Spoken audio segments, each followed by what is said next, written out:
And we're back with Truth Unrestricted, the podcast that is, what are we doing? What are we doing today? We are looking at movies. We're going to look at movies today. We don't have a tagline. Screw taglines. Taglines suck. We're going to look at some movies, plural, sort of, in a roundabout way today. That's what we're doing today. So, no tagline. Switch it up. Real Charlie Brown style. Rip the football away just as you're going to kick it. But before we get into that, here today, I'm your host, Spencer, and I'm here today with my friend, Patrick, who helps me with these episodes about movies. Hi, everyone. He is not a movie professional. He's just a guy I know who also watches movies. We're not professionals at this. So as you can tell, I have no tagline. It's arguable whether I'm a professional at anything. Well, I didn't want to get into that. Don't talk to my coworkers about my professionalism. There will definitely be some liabilities assigned. Well, to protect the podcast, we're really not going to talk about that. Liability. Yeah, that sounds. Yeah. Okay. So, I don't know what I need for a spoiler warning. I'm going to give a spoiler warning for, like, we're going to do Star Wars, the cinematic universe, but like not Andor, minus Andor. Andor is a separate piece of Star Wars property that's completely its own thing. It's brilliant. It's beautiful. It's golden, but it's also dramatically different in theme and setting and timeline and all of the other things. It's a whole separate thing. It's just a beautiful piece of art that just happens to happen in the canon Star Wars world, but it's not included. We're not talking about Andor today at all. I'm a little relieved. I haven't seen it. But everything else is on. And even if you haven't seen it, generally you'll know enough, because mostly we're going to talk about the episodes 1 to 6, and because we have to do it, we have to talk about the Solo movie, but we're not going to go exhaustively through all these. So spoiler warning for the Star Wars cinematic universe in general, and we're not going to even talk about episodes 7 to 9 because they don't matter. That's my take. Come at me, I don't care. You have seen these movies, right, Patrick? You've seen Star Wars movies? Yes. Yeah. I have. In your lifetime, they're a thing that you're familiar with? Oh yeah. I'd even say I've seen the ones we're talking about in the last 5 years. But Solo, that's good, I just watched recently. Yeah, good. Okay, yeah. Well, what did you think of Solo when you watched it? I liked it. Good storytelling. It didn't slap me around, but it was still a good time. Yeah. It's good. I mean, for what it was doing, it was just Han Solo as a young man. Mm-hmm. It's weird. It's funny. It almost follows all these. There was a lot of efforts to do a young version of a hero, and we've had this reverberate through time. There was at one point there was going to be a young Indiana Jones TV series. Did you remember that? Way back in the 90s. Yeah. A young man named River Phoenix was going to star in it. Right. And he not because of this TV series, it didn't last. It just, whatever was going on with who was making it, it didn't last. But he also didn't last. Sadly, he died. Mm-hmm. I can't remember. I think it might have been drugs. Very sad. Very incredibly sad. But there was a lot of this. There was also the spoof movies about this. There was things like Young Einstein and Young Frankenstein and these sorts of things. There was a series of these movies where there was young versions of heroes, and of course we had Young Sheldon, right? Mm-hmm. We had very, very popular sitcom series with a guy named Sheldon that was anchoring the whole thing, and then we had a Young Sheldon that maybe now has almost as many seasons as the original. I don't know. I'm not even sure. There was no young Doogie Howser. Wow. Yeah, you really. Just be a baby. That was Crying and getting that was a changed. missed opportunity, I think. That Yeah, was right. yeah. But there's this idea that when you're searching for ideas, you're just like, oh, we have this hero. Like at some point, in some kind of room somewhere, someone tossed around the idea of doing like a young James Bond, right? Like someone thought of that idea and thought, let's not do that one. That one seems bad. Like, but someone was going to do that movie in Hollywood at some point. I'm like, oh yeah, how great would that be? How much money would we make on that thing? It just another thing we could throw the James Bond name on, and just have, and they're young actor doing it. So we don't have to pay some guy huge money for this. That would be awesome. Yeah. And it always has to, have those elements where the young story of them explains how they became so cool in the future, right? Yeah. Wow. Parts of them are born into the. Look at the big brain on you, Patrick. You've really segued into this in a way that you don't even realize. That's so good, because that's what Solo is about, right? It's about explaining a lot of things. Okay, so we're gonna get into this now. So at some point in our culture, in the zeitgeist of our sort of movie watching and TV watching society, there became like a fad, and I think it definitely started before we had the internet, which for people who were doing this sort of thing before the internet, it must have been very, very difficult, right? But I think it started with, I should say it was mostly with groups of entertainment products that were spanned across multiple pieces. So, James Bond probably had some people who looked at this sort of thing and went, how do these things connect together? How does this all make sense? But the one that I think really made this idea explode and expand as a thing that people were going to do was Star Trek, right? So Star Trek started, I think it was 1962 or 63.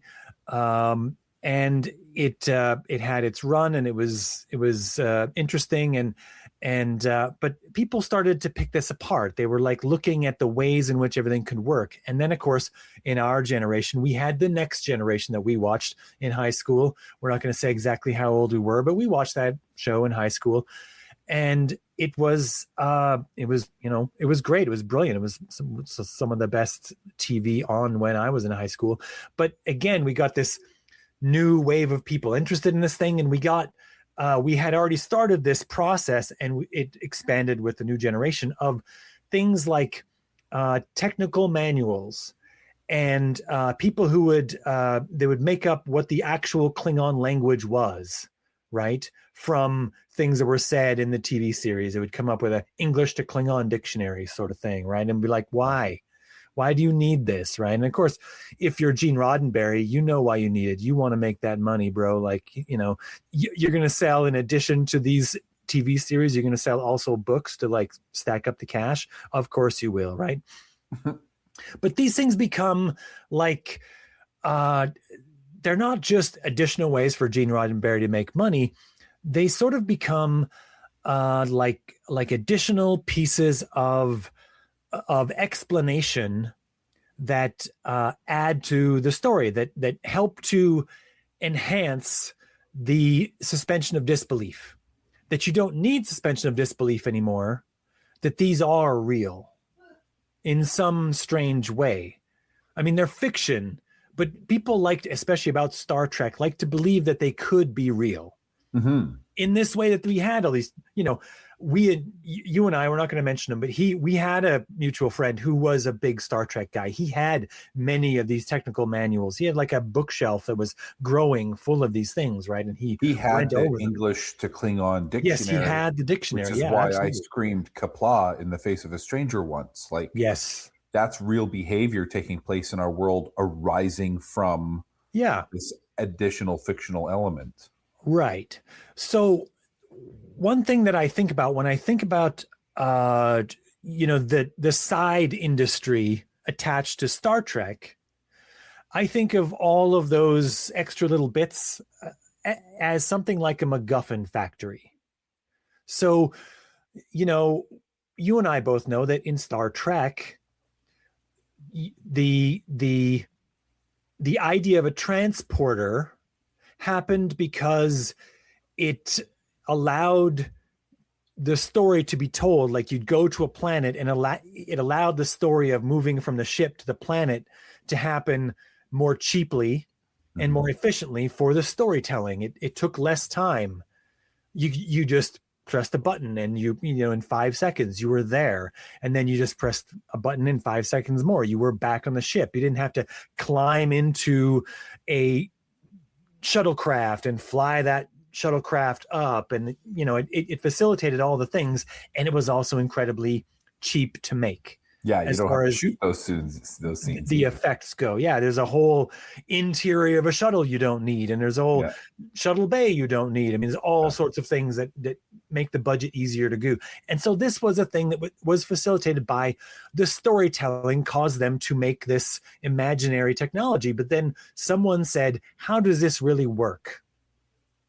And then they had to come up with a way that it might conceivably work. Which is a really strange thing. Why couldn't you just say, oh yeah, in this magical place, they just beam people down and they beam people back up? Why does it have to have an explanation?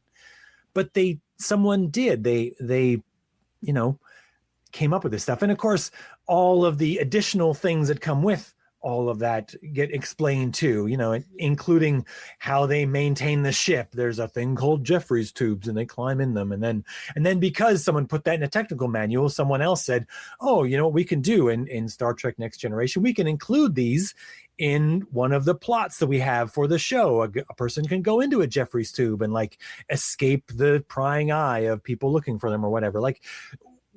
And it fed back into the show in a weird way, you know what I mean? And so we had this. So people right now are probably wondering why I'm talking all about Star Trek instead of Star Wars. So I think that the idea to do this, to try to pick apart the art, to explain it in all this way, went directly from Star Trek to Star Wars, right? So in Star Trek, we have it sort of almost makes a weird kind of sense that you might want to do this, might want to have the technical manuals about how this could be, because Gene Roddenberry's vision was strictly of our future.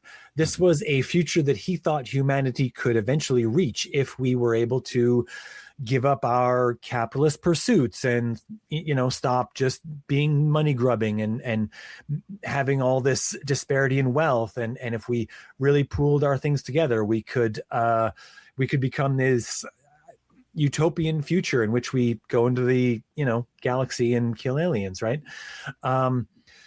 But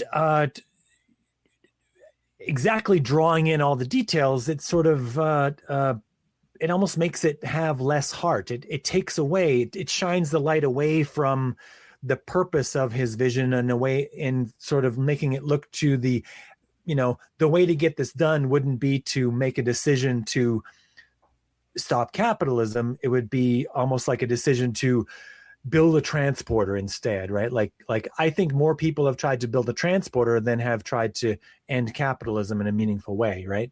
Yeah. Which Gene Roddenberry would roll over in his grave and be like, you missed the entire point. You know what I mean?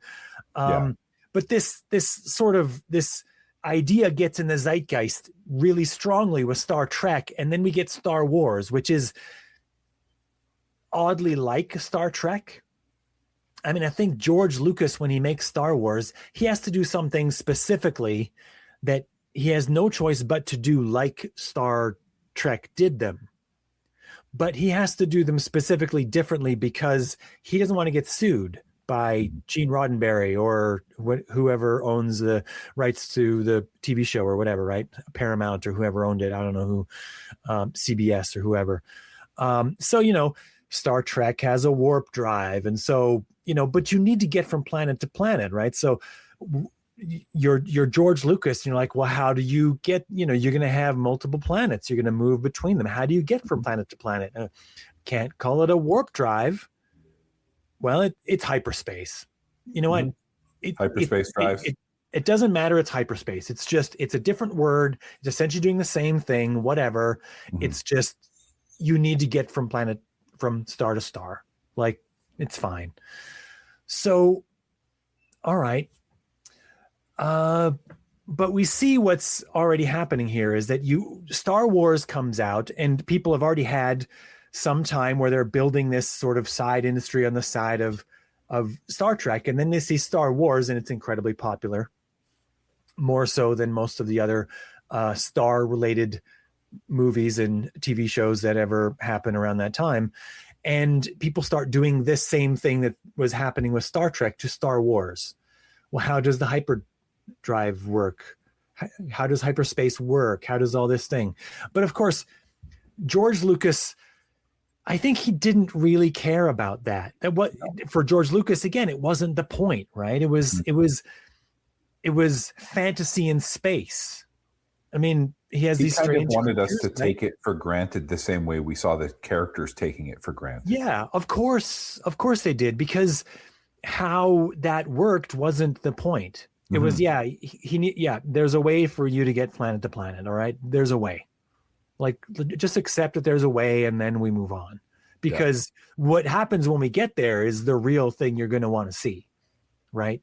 There's a lightsaber duel. There's a bad guy all dressed in black with a, mask on his face. Like, there's all kinds of other cool things going on. Those are the things you're going to want to focus on.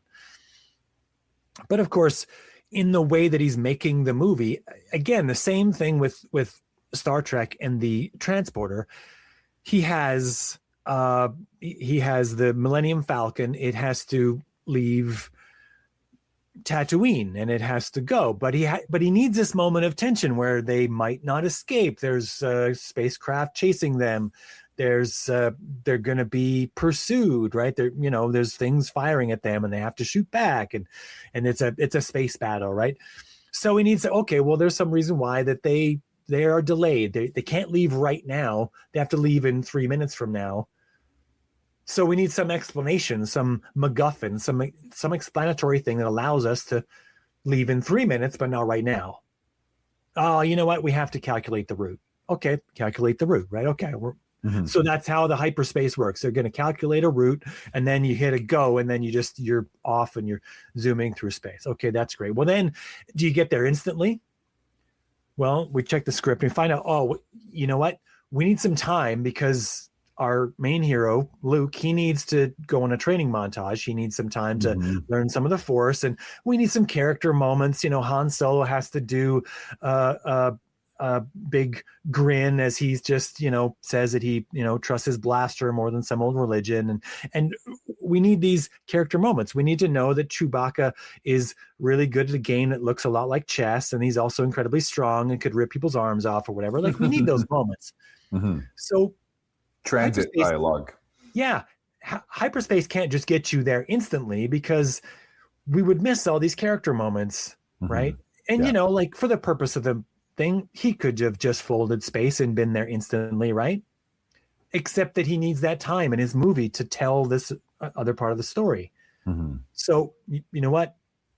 Hyperspace takes some time, an undefined amount of time. It's, more than a day, we think, at least a day. I mean, I don't know how long Luke was in training for. I mean, he didn't have any training before he got on the Millennium Falcon. He got there and he had some training done, so he must have done some, so I don't know, a couple days maybe. I don't know. Sure. Hard to say if it was as much as a week. If there was a week on that little ship, they probably would have, been a lot more angry at each other. I don't know. But, well, like, he doesn't specify, and I think that's on purpose, because the exact amount of time isn't what's important to him. Having all the details filled in and exactly lined out with an equation of hyperspace goes this fast, and this is why the stars seem to be zooming past as quickly, or whatever. Like, those bits aren't important to George Lucas. I can guarantee it, right? But that's the reason why hyperspace works the way it does, because it needed to fit the story that way. in the same way that was why the transporter worked that way in Star Trek, because it needed to work that way for the budget of the show and to make everything fit in the time frame he had. So, and this is what science fiction is supposed to do. It's supposed to arrange the technology to facilitate the story being told. It's not really supposed to be a thing where you like, we could maybe invent this thing or whatever, right? Like it's not really meant to be an exact model and prediction of the future based on the physics that we know. Often they try to not do something that's physically fully impossible, whatever that looks like, right? But, you know, aside from that, anything goes, right? Like, you know, you want to have a story about how alien bug creatures are coming to the Earth, and fine, you do that, you know. So I'll stop here. I've been talking for a long time. How am I so far? Am I coming across? Am I making sense, or am I just babbling? What am I doing here, Patrick? Well, I mean, I think what's coming through pretty clearly is the structure of the storytelling, you know, and how these things are accomplished. I mean, for me, looking back at Star Wars versus Star Trek is kind of looking back at my own geeky history and comparing like arcade games to computer games, right? Like one had a more, you know, like required a greater degree of investigation, or at least rewarded a greater degree of investigation. Like the computer games were usually more sophisticated. Arcade games were a more limited interface, right? And so I've always kind of looked at like, it's hard, right? Because like my baseline for Star Trek is entering at Next Generation. I didn't watch the previous anything before Next Generation until after Next Generation. So for me, Next Generation was quite cerebral compared to anything Star Trek had shown us. And so, and a lot of, you know, moral lessons and things like that embedded, and also began to develop, you know, continuity. But it's interesting to look at them. I'm curious where we go in this discussion to discuss, you know, like. Good. Well, I've had a moment to collect myself and regenerate my oxygen level after all that talking, and I'm ready to go. Thank you for vamping on that for that amount of time. So, we see how we get here, right? Where we built these technologies based on how they would fit the story that we needed to tell. But of course, the dialogue, many people have pointed out that the dialogue, especially in episode 4, the very first movie that was ever made of all these movies, had some gaps. It had a couple moments that were like, some people say, well, you know, this could have worked a lot better or whatever.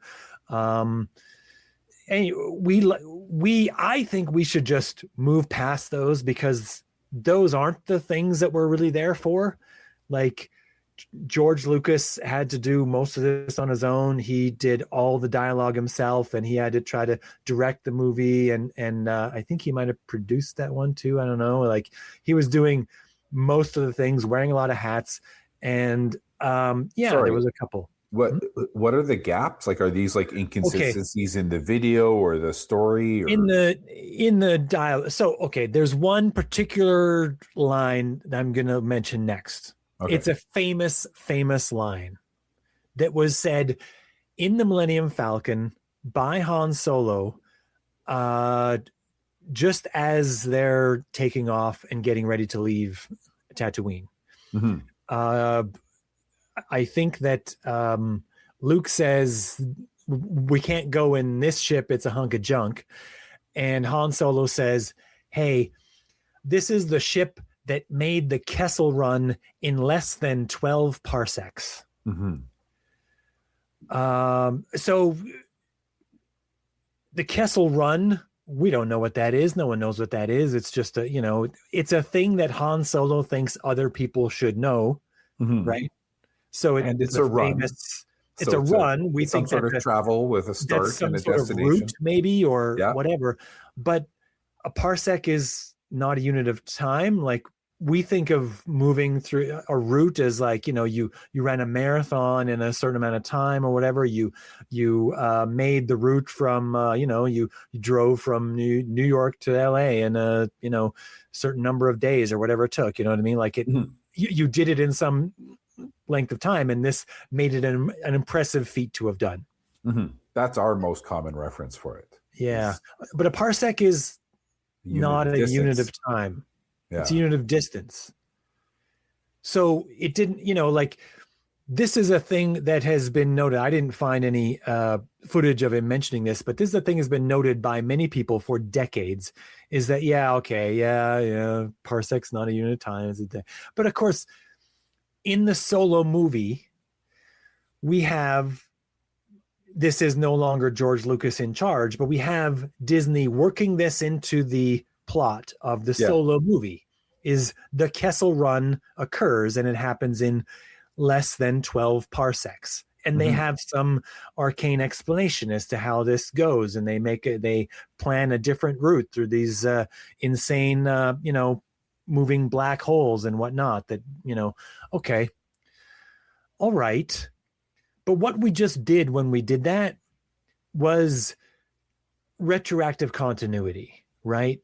And that's what I'm really getting at here, is that in addition to this sort of MacGuffin factory thing that happens where you get all the like Star Trek manuals and whatnot, you also get this sort of freeform, crowdsourced retroactive continuity force. I don't want to call it a factory because it's not organized and they're not like producing anything on a timeline or whatever. It's just fans of these things that love these things so much that they want to protect them and they don't want them to be flawed in any way. So they try to explain away all these little inconsistencies. So like this one phrase, this Kessel Run in less than 12 parsecs, had many varying explanations from many fans based on all kinds of speculation that included all manner of, potential, well, what if it was from this, or what if it had this thing or whatever. And I was one of those people. Yeah. Right? What was your explanation when you... Well, it wasn't an explanation. It was just kind of like a question, like maybe our measure of performance isn't what they were measuring the performance, right? Like for me, I thought about, well, there's going to be certain space dangers. So how close can you come to black holes, or how risky do you make the run by adjusting? So I thought, it's like if you were going to trace your path on a map with a string, but you're taking a bunch of weaves, you're using more string. And if you could make that string shorter and still get to your destination, that could be like a measure of performance. That's kind of how I envisioned it was possible anyway. Yeah. But I mean, I think probably more likely that whoever included it was like, oh, fuck, this is a spacey term. I'm gonna throw this in here, right? Like, I think that's how it started, but still at the end, it just, for me, it led me to question, like, is it within any realm of possibility? And I kind of thought it was. It's what's far more likely, and actually, really likely, is that you had a young filmmaker who hadn't made many films yet. He was swinging for the fences with this one, this space opera. Yeah. And he's doing many, many things. And he's actually like rewriting many parts as he's going. Like there's stories about how they made this, and everyone was like, this is crazy. No one knows what this is going to look like, this movie. And they're like, you know what? We need some space jargon here, techno jargon here. And he just throws something out and says, that's good. Run with that. Yeah. And then there's no other attempt in the movie series to be technical. So why would this be the one time that they got incredibly hyper technical in a way that they never, ever, nobody on earth would understand?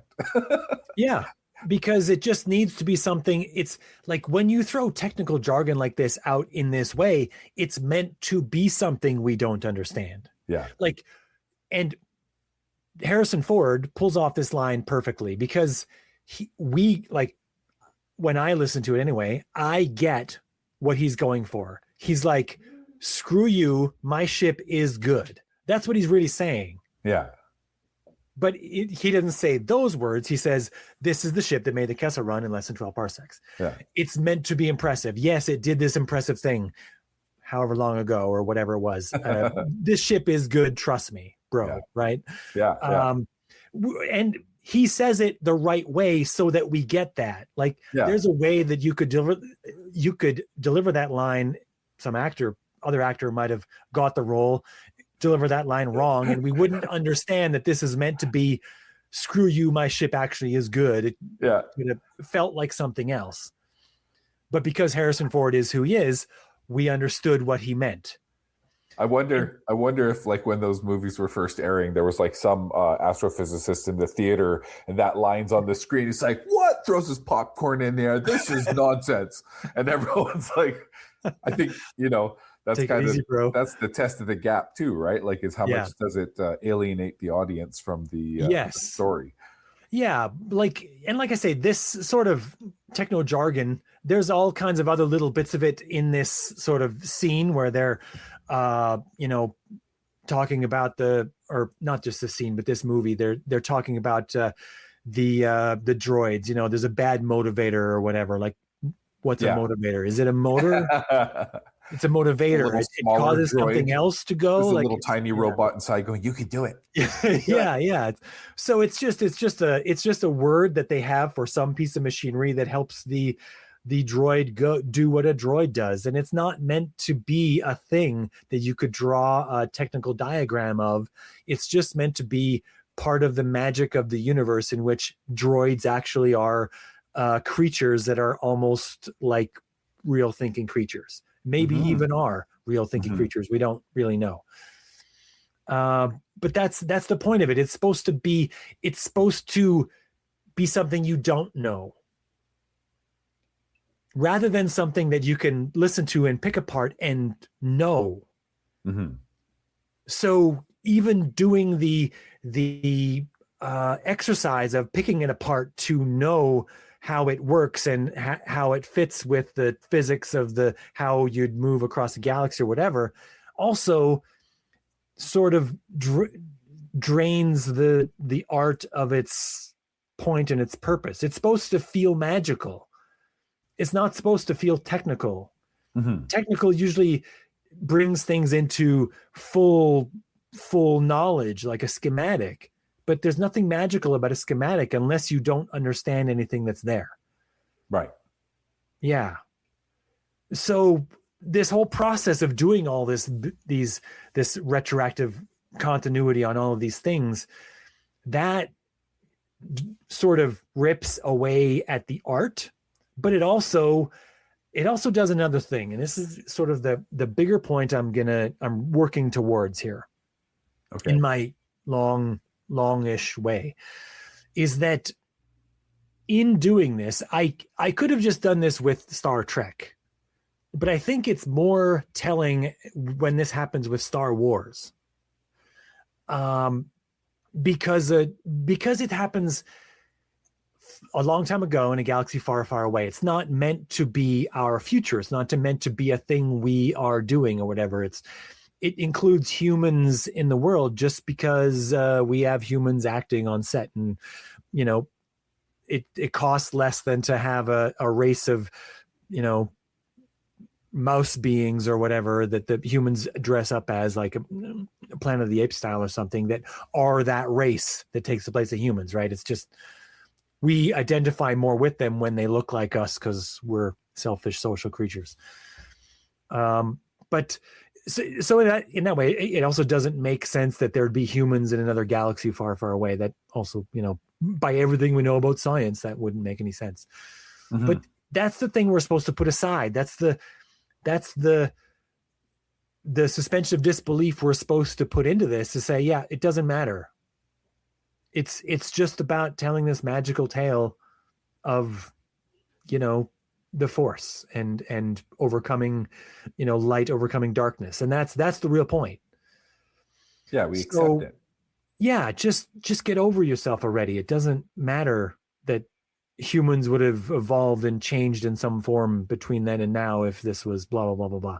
Mm-hmm. But in engaging in this way, and again, no one intended for this to be, but it is a thing that happened.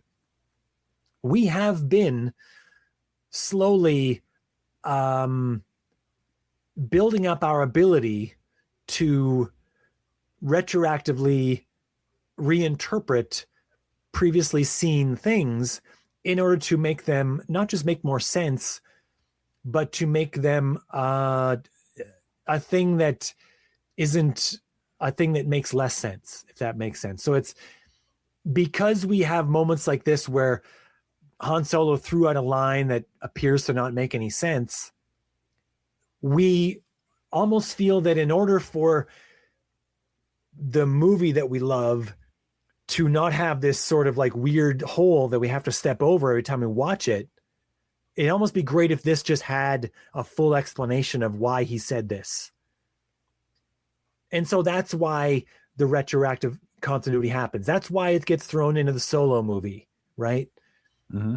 So that we have this no longer this weird gaping sort of pothole that we drive around whenever we rewatch episode 4. We just go, oh no, that piece right there, I get that now. That's perfect. That's I don't have to disassociate when we get to that part that where it appears to not make any sense. Mm-hmm. It makes perfect sense now, and I'm good. But we're Right. not just doing it with that moment. We're doing it with many, many, many, many moments in the Star Wars universe. Many more of those in the Star Wars universe than we are in the Star Trek universe, actually. Because the first 3 that were made were done in this way that wasn't meant to be hyper examined in this way. It was never a thing where they were ever going to really make, technical manuals. I think there is even probably technical manuals of things like the ships and whatnot, the Millennium Falcon and other ships, right? I think there might even be some of those. I didn't look it up. I know that there are role-playing games that include, stats for these ships. But yeah, like these aren't real ships. It doesn't really matter if the size of a human compared to the Millennium Falcon doesn't justify it having as much space as it appears to have once the characters are inside it. Well, it might You know what I matter mean? to some people. I mean, if they care, Well, I guess, but so few things happen on the inside of it that, Yeah. No, I know, yeah. but I mean, that's I don't know if this is where it started, but somewhere in our culture emerges the nitpickers, right? Yeah. Before the nitpickers was just blanket wide-eyed acceptance. What I see must make sense because it's on the screen and I can't make that screen. But then somewhere along the way, we started to see inconsistencies, which developed a breed of, detail sleuths who go around examining that. And so like when Star Wars was first running in the theater, again, like everybody just, popcorn through it, right? But after you've seen it 5 times, people start to, lock on, and then there's the discussions and things like that. And that to me is what makes this neat, to bring it back to this retroactive examination is I also think like one part of that is just how Disney is kind of cheeky. You see it come out in the Marvel movies a lot more, but in this way, like it's well known that there's been so much discussion, so many defenses and attacks of the whole Kessel Run under 12 parsecs thing, right? So in a way, it's almost it's issuing a little bit of social commentary by including it in the thing, because the whole movie wasn't about that, but they included enough of it to be, now once and for all, like maybe they end the discussion and they say, oh well, we can move on to other inconsistencies or what have you. So yeah, I mean, you're right, but I like what you said there because we can almost sort of track the age, right? So we start with the age of the wide-eyed acceptors. Right? They come on the scene and there's science fiction and the movies and things happening in space, and it looks really incredible. And Star Trek moves the line forward as far as what it looks like in space, and they have models. And then Star Wars moves it even further ahead, and you have lightsaber duels and things, and that's really cool. Wide-eyed acceptors. But then after the wide-eyed acceptors comes the age of the nitpickers. Mm-hmm. And no one likes the nitpickers, right? Like the age of the nitpickers, the age of the nitpickers lasts a very short time. I think it's a very short time, right? It's wide-eyed acceptance, and then someone says, yeah, but, and then it's like, and then right after the age of the nitpickers comes the age of the retconners. What does that mean? And that's where we are now, where we have been informally, many of us, like I can't say all of us, but many people generally in our society, in the zeitgeist of people who partake in these sorts of fiction and the discussions about this sort of fiction, we have been training ourselves in how to properly perform this retroactive reconstruction, reinterpretation of the things to make them make more sense in this way. Mm-hmm. Which is fine as long as we're not then in some ways using the skills that we develop to do that to also do things in the political sphere. Because to me, the act of actively reinterpreting what you imagine happens in Star Wars to explain away bad dialogue in episode 4 is nearly identical to the skill that's used for fans of Trump to explain away the inconsistencies and the things he says to try to make sure that they get to still be fans of Trump, right? Like those two skill sets are so amazingly similar that, you know, it's not that only the people, you know, everyone, you know, it would be remarkable to find out that everyone who's a Trump fan was like really into Star Wars or whatever. Like, I don't think that's true. I don't think it's that everyone who did this went on to be a big time Trumper or something like that. Right. But I do think that we're in a disinformation age, in part because of our ability to reinterpret so as to assuage our cognitive dissonance when we are having to face with, you know, you're a fan of Trump and you're faced with the Epstein files and you have to come up with explanations for why it is that this guy seems to be mentioned almost more than Epstein himself, when he's supposed to be the guy that's the one that's the, you know, soldier of light fighting against this. And you're like, oh, he was doing it to infiltrate them or whatever. Like they actually come up with explanations like this to marry these two ideas, to make them latch together. Mm-hmm. And we've been doing this. Many of us have been doing this sort of recreationally. I mean, they're also doing it recreationally, so that's not really fair to say, but more recreationally for things that matter less, for much of our favorite fiction, in order to make it feel more like it was planned all along or something, right? Which, again, the idea that it's planned all along is also an idea that we often assign to people who, you know, politicians who have done very bad things, that they had some plan all along. Like people think of Trump like he had a plan all along. Trump hasn't had a plan all along. This is now how this works. Like people look at cult leaders as though they had a plan all along to get to the place where they got to. But that's not really how cults work either. They are just people who are opportunistic, and they're really good at manipulating people to take advantage of the opportunities that are presented to them. And they develop momentum. Well, when it as it becomes a cult, it develops momentum. Like it becomes, the things that we call cults generally are the things that have developed momentum.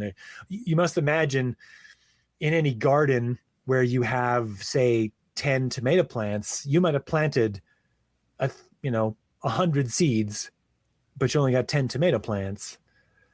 Same thing is true of like cults. When we see 10 cults that are big enough and organized enough and have enough momentum that we call them cults, there's probably at least 100. There was at least 100 different people who were trying to manipulate people enough and would have made a cult if they had the right opportunity and the right skill set and everything else. But the cards didn't fall their way, or they weren't good enough or whatever, and they failed to make a cult. They weren't consciously trying to make a cult either. They were just incredibly selfish and manipulative people. But they're also never brought to our awareness the same way prominent cult leaders are, because they're under our notice. And if they weren't able to manipulate enough to take enough from people that we notice them, that's the thing that, we notice them once they get to a dangerous place. So what people usually do when they look at cults is they look at the cult leaders who, have formed those sort of what might be termed as successful cults, the ones that made it. Yeah. But that's already a filter for all the ones that got that far. Like, there must have been many times, at least 10 times that number that were trying to get there by their manipulative tactics, but they just didn't. And the ones that we see are just the ones who made it there. Right. Same is true of a lot of industries where, there's a high attrition rate or whatever, right? Like acting, if you look at whoever makes it to the Academy Awards each year in the crowd, there was easily at least 10 times their number trying to get there, and only that number got there, right? And some of those names we'll never know. Like, they tried and gave up before we ever learned their names. You know what I mean? Like, so in these ways, they are just people who had behavior that some of them got dangerous enough that we heard about. But I'm off track. I'm already off track with this cult thing. Cult leaders don't have a master plan to get to where they are. They are moment to moment, just like anyone. They're moment to moment manipulating the people around them, and mostly they just want to feel powerful. And the thing that makes them feel powerful is that. So they're not masterminds. They're not playing, X-dimensional chess or whatever it is. And neither is Trump. He's just essentially the same. Trumping along. Yeah. He's just doing his thing. He's just demanding things and doing it in a way that happens to work. And that's pretty much how that's going. That will continue until people stop giving him things he demands. It seems simple. It's not once it has momentum, as you say. But let's get back on track. I want to talk about the sorts of things I think about when I think about this sort of what's almost like a side industry of people who come up with this sort of thing. So I just pulled up a bunch of pages here, and we're going to add Unreality on film, examining where did they come up with this shit. Sorry.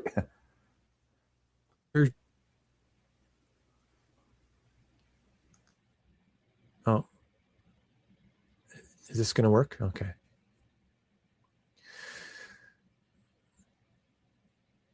Yeah. So this was a page I was served on, I think, my Facebook feed originally.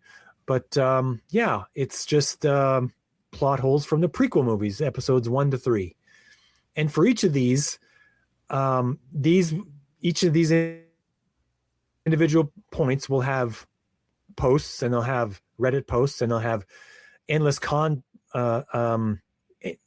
seemingly endless conversations about how they're not really plot holes, how they're just fine.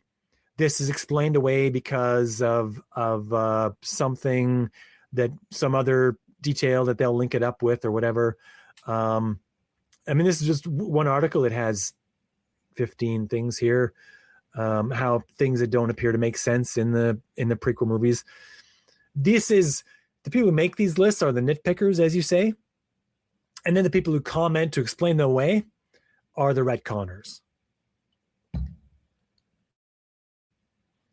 Are you? Is your audio still there, or is it? Yeah, no. Oh, okay, all right. Yeah. So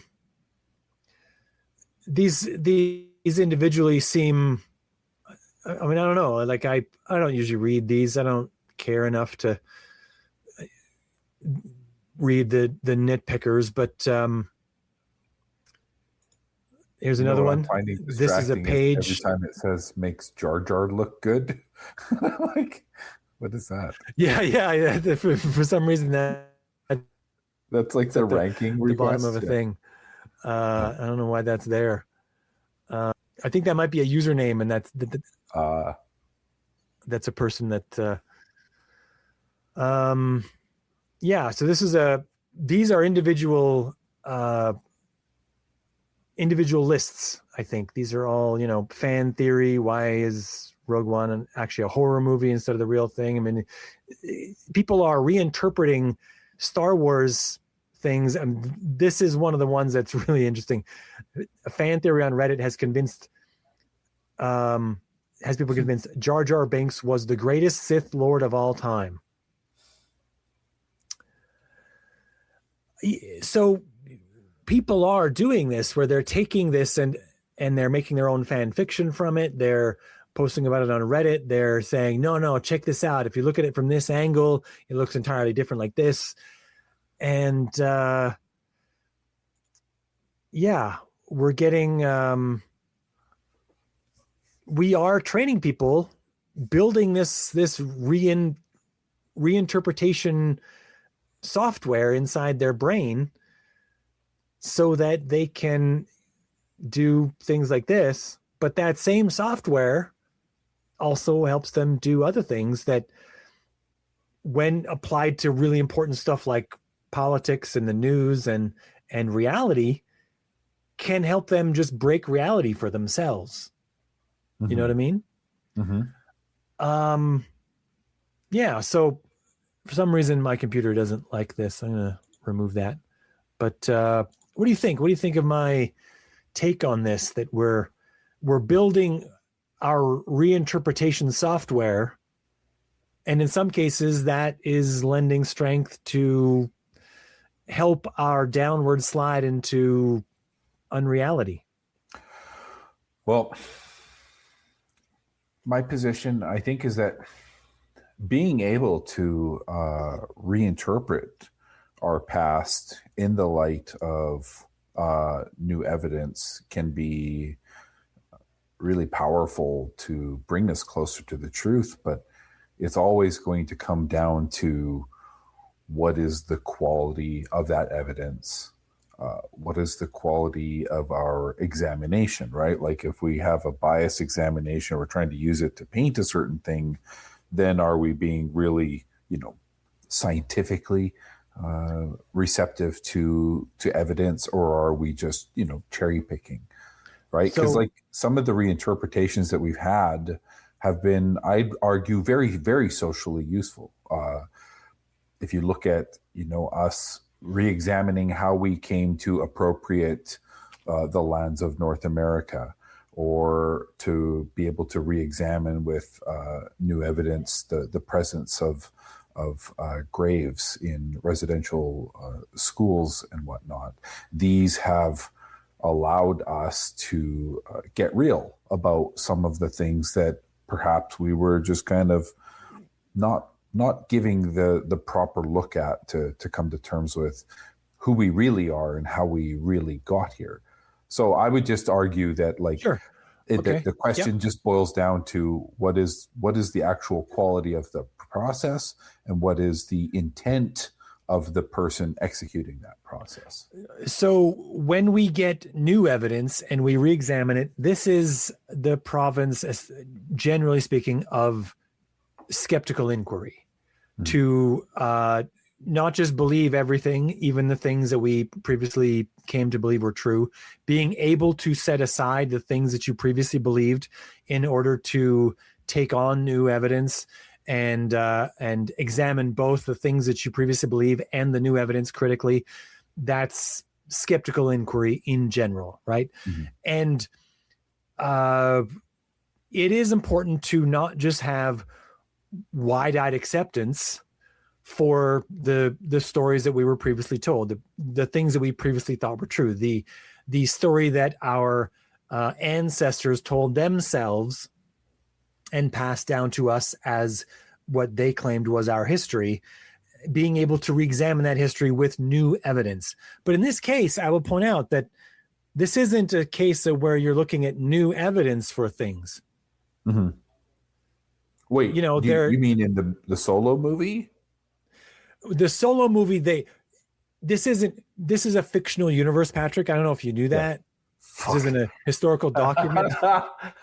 I'm sorry. I'm just trying to figure out where you're. The piece that was fictional. Yeah. They didn't discover a new thing. Yeah, but if you're looking at the Solo movie as being canon, you're treating it as evidence for the fact that the Kessel Run taking place in less than 12 parsecs makes sense in a context that will henceforth should persevere in any further examination of that universe. Yes. They created with their Deus Ex Machina God machine, they made a new piece of evidence to include among the right. And that's so the argument over the Kessel Run should be over and final as of the premiere of the Solo movie. Right. Which is fine. But that doesn't stop anyone from making a Reddit post that has on that page anyway 94,000 views of Darth Jar Jar Binks being the greatest Sith Lord ever. You know what I mean? There was no new evidence that they used to interpret that. They interpreted that based just on Jar Jar Binks's appearances in the movies that he appeared in already, the previous thing. Sure. Which in those movies, by my reading, I don't know what movies you watch, but in the versions I saw, Jar Jar Binks was not a Darth of any sort. He wasn't the Sith Lord. He wasn't... Spencer, I will say he certainly did not present as one. Yeah, okay. You're going to keep your mind open to the possibility. Who knows? Right. Yeah. Sure. Okay. I don't want to believe it. I'm certainly not... I'm not leaning towards any bias. It doesn't appear to be the story that was being told because he wasn't even a major character in those movies. He did one thing that facilitated a plot point in one of the three movies, and that was but they didn't add any new evidence. It wasn't like a new movie that included Jar Jar that had him doing some crazy new thing that made him think, you know what? This guy might have been a Sith Lord. This new evidence I saw might add into that. Doesn't the story arc include him going on to take on an actual government role? Like he becomes an ambassador or something? He is like this hapless Gungan that no other Gungan likes.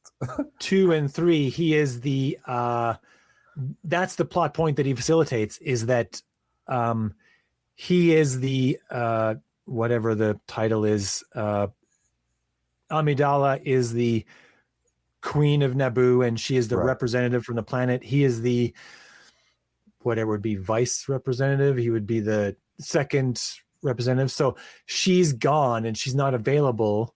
Yeah. And then her vote is necessary. She's not there. So he's there. He casts the vote, and it's the deciding vote for making Emperor Palpatine a thing. And everyone's like, oh, well, this dummy should never have been put in charge. And yeah, they're probably right. And they should never have had this very important position, even though he's just a stand-in for Amidala. Probably should have had someone who had more with it than Jar Jar. Anyway, not the sideline, but whatever. Yeah. That's a thing. And I don't know why, George Lucas just liked Jar Jar, man. He just refused to put him down. Like he could have just not included him in the other movies. It was clear people weren't into it. So much like dislike. Like the people Well, that disliked him because of his mannerisms were so vocal, right? It's yeah, like, oh, I'm annoyed by it. Like it was what was wrong with that whole movie, et cetera, et cetera. It was just like, yeah. They put that down as a lot of the things that made it seem like this movie was for kids mm-hmm. instead Yeah. of for adults. But it did have a lot of curbside appeal for kids. Kids Well, loved that silliness. that was what that was what extremely rich at the time George Lucas told them was that I don't give a shit what you think. I did make it for kids. Go Yeah. fuck yourselves. Like Yeah. essentially, yeah, yeah, great. It wasn't serious fiction. It was entertainment mostly for children. So That's what I made it for. Sorry, like can I ask a question? I don't know sure, if yeah. this is a sideline, but I'm just trying to think like to apply this idea of retroactively examining something in a negative sense. Does this have a parallel with, say, Holocaust deniers? Yes, sure it does. Yes, there are a host of people who deny the Holocaust. Mm-hmm. Many of them do it in order to facilitate their hatred of Jewish people. Some do it just because they are determined that reality itself is wrong, and any answer except reality will do. And I don't have a name for that group of people, how they fit in, but that's the only phrase I can come up with that really describes the collection of their behavior, is that to them, it doesn't matter what the answer is, as long as it's not what, society says is the answer. Mm-hmm.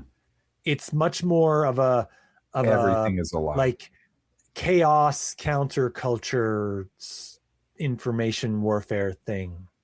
So this is why you'll get things like 20 different models of a flat earth, and the flat earthers love them all. Mm-hmm.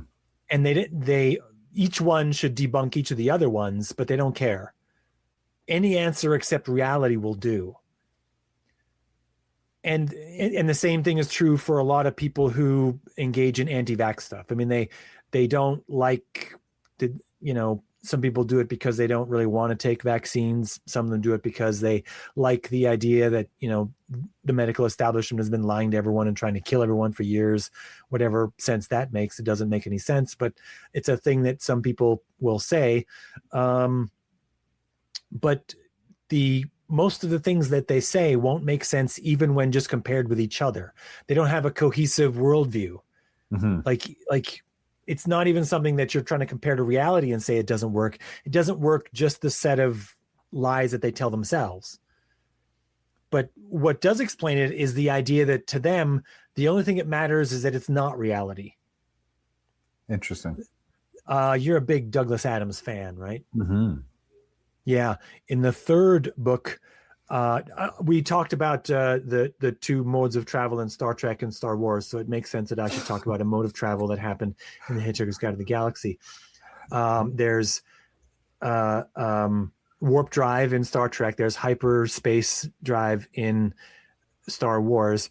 And of course, there's the bistromathic drive in the Hitchhiker's Guide to the Galaxy universe. Mm-hmm. It is the fastest form of travel. The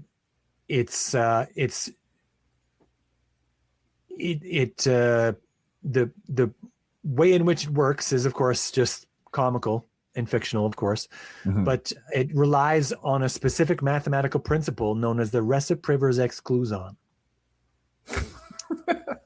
Do you remember this? I don't remember that term. I do remember bistromathics. The bistromathic drive.